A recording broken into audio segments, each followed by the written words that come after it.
Hi అండి అందరికీ.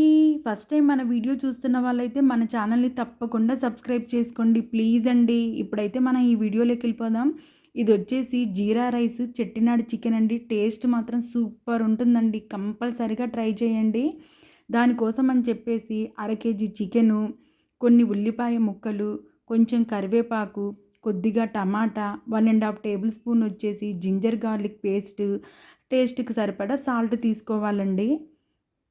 ఇప్పుడు చెట్టినాడు మసాలా కోసం ధనియాలు 1½ table spoon, dry coconut powder వచ్చేసి 2 టేబుల్ స్పూన్లు, బ్లాక్ పెప్పర్ వచ్చేసి 1 టేబుల్ స్పూను, జీలకర్ర వచ్చేసి 1 టేబుల్ స్పూను, లవంగాలు యాలకులు వచ్చేసి 4 తీసుకోవాలి. డ్రై రెడ్ చిల్లీస్ వచ్చేసి ఒక 6 తీసుకోవాలండి. చిన్నది దాల్చిన చెక్క తీసుకోవాలి. ఇలా ఇది వచ్చేసి 4 మెంబర్స్కి అండి ఈ కర్రీ వచ్చేసి, అందుకే అలా ఆ క్వాంటిటీ తీసుకున్నాను.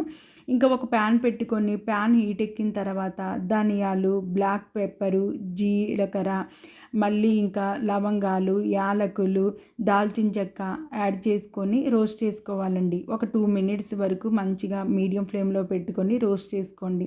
ఇది రోస్ట్ అయిన తర్వాత మళ్ళీ మనము ఇంకా డ్రై రెడ్ చిల్లీస్ ఉన్నాయి కదండి, అవి కూడా యాడ్ చేసుకోవాలన్నమాట. అవి కూడా యాడ్ చేసుకున్న తర్వాత 2 మినిట్స్ వరకు రోస్ట్ చేసుకోండి.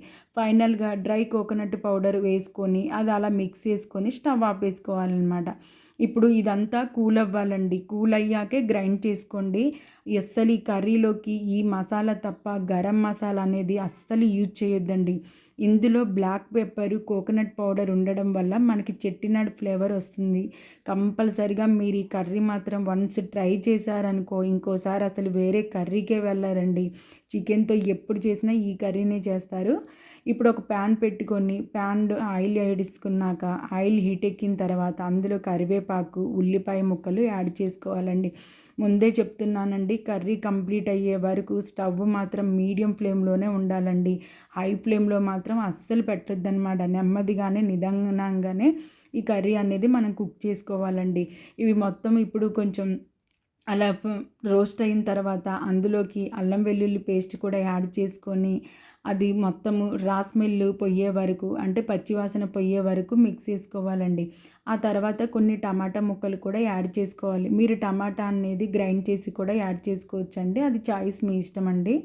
ఇప్పుడు ఈ మొత్తం స్మాష్ అయిపోవాలి. మెత్తగా స్మాష్ అయిన తర్వాత మనం ఆల్రెడీ రెడీ చేసి పెట్టుకున్నాం కదండి చెట్టినాడు మసాలా, అది కూడా యాడ్ చేసుకొని బాగా మిక్స్ చేసుకోండి. మంచిగా మిక్స్ చేసుకున్న తర్వాత ఇప్పుడు ఒక 5 మినిట్స్ వరకు మీడియం ఫ్లేమ్లోనే స్టవ్ ఉంచేసి 5 మినిట్స్ వరకు కుక్ అవ్వాలండి.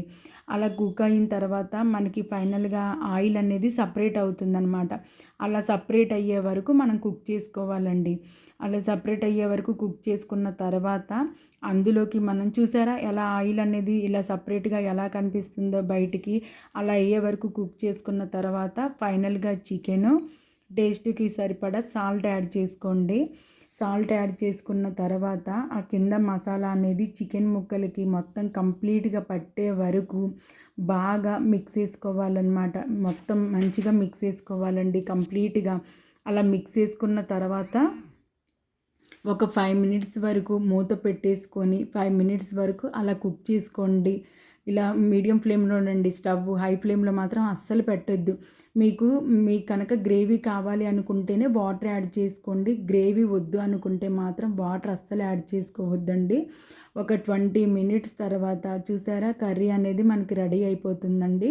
ఇంకొంచెం ఒక 5 మినిట్స్ వరకు మనము అంతే స్టవ్ మీడియం ఫ్లేమ్లోనే పెట్టుకుంటే కుక్ చేసుకుంటే ఇలా దగ్గరికి అయిన తర్వాత ఫైనల్గా మనం కరివేపాకు యాడ్ చేసుకొని ఇలా గార్నిష్ చేసుకుంటే ఈ కర్రీ మాత్రం సూపర్ ఉంటుందండి. ఓపిక్గా చేసుకుంటే మాత్రం సూపర్ టేస్ట్ అండి. సింపుల్ ప్రాసెస్ అనమాట. ఇలాంటి వీడియోస్ కోసం అయితే మన ఛానల్ని తప్పకుండా సబ్స్క్రైబ్ చేసుకొని ఇప్పుడైతే వీడియోకి లైక్